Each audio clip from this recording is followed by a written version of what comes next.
Right team, so going through session B, we're going to start on the floor and then just get a little bit of the glutes, lower back going. So hands up to the side, we're going to go leg up, stretch out that hamstring, we're going to drop it across the body.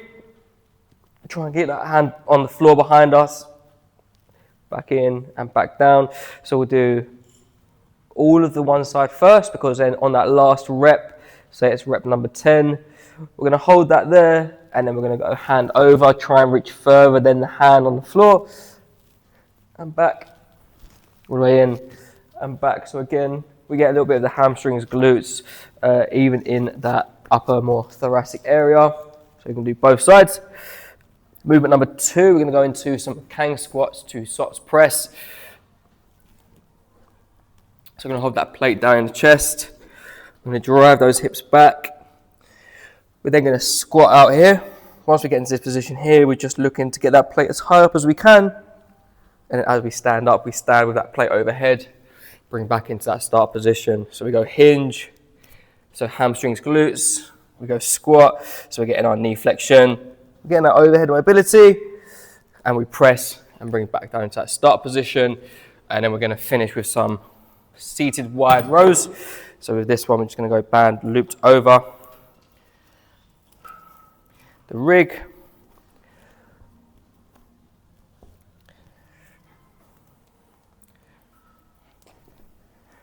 So from here, legs out to the side. We want to think about keeping the elbows in line with the shoulders. So it's going to target more of the rear delts and upper back, and all the way back in.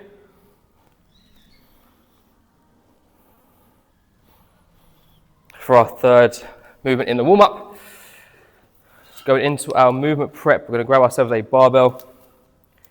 We're going to go through the sumo deadlift technique.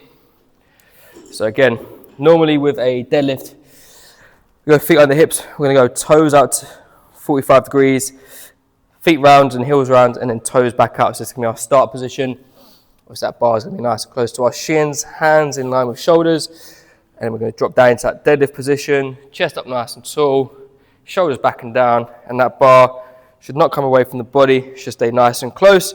We go hips back, making sure the knees track over the toes, back down to the floor, which is probably going to be about middle of your shin position. Again, this will give you time to go through the technique with people, as we haven't done sumo deadlifts in a while.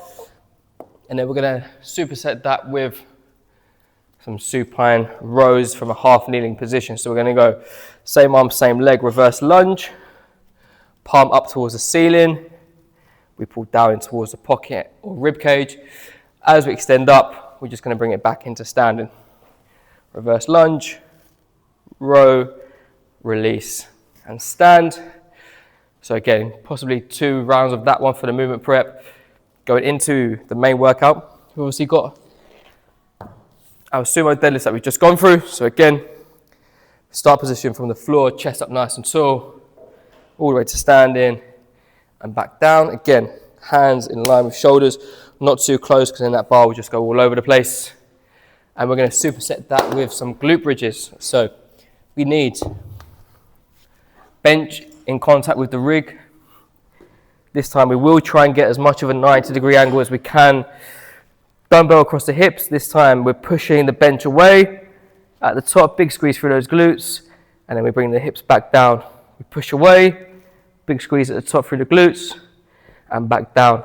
So again, feet on the side of that bench, not on the top. We can then move that bench away slightly, because we're going to go into some seated front raises. So from there, we sit on the very end. Dumbbells are going to be in our hands. It's going to be more of an anterior delt focus. So from here, again, so there's no momentum. We're just simply going to raise up to about 90 degrees and back down. Raise up to 90 degrees and back down. And our last movement in part A, we're just going to go into some half kneeling face pulls. So again, this band's probably a little bit low, so more about face height. We're going to come in and all the way back out. As we come in, try and keep the elbows up nice and high. Pull towards the eyes and focus on pulling back with the back of the arms into that finish position. For those on the strength, your 5x5s with the sumo deadlifts, and then you're doing 8 to 12 of those front raises in between. For part B, we're moving into our chin-ups. So again, these guys should hopefully know roughly where they are in terms of height of hooks and bands, because we've just done pull-ups. Obviously with the chin-ups now, we're going to go for a more supinated grip, so palms facing backwards. We're going to pull those shoulders away from the ears, and we're going chin over the bar and all the way back down for movement number 1.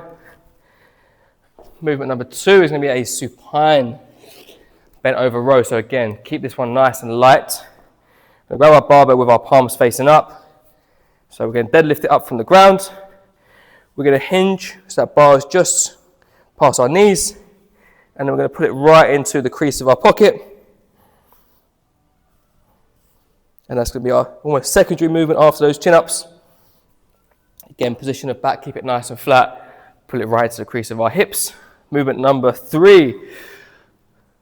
We're going to go into our contra-loaded lateral step-ups.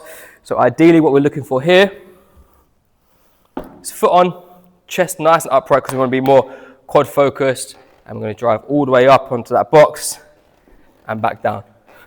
All the way up, all the way back down. If you struggle with, or if they struggle with any type of the dorsiflexion, they've got a few options. They can either position it next to the rig, and they can always use that for a little bit of a balance. So if they lean back and drive up at the same time, hopefully they can stay a little bit more upright, and they can just use it for a bit of balance.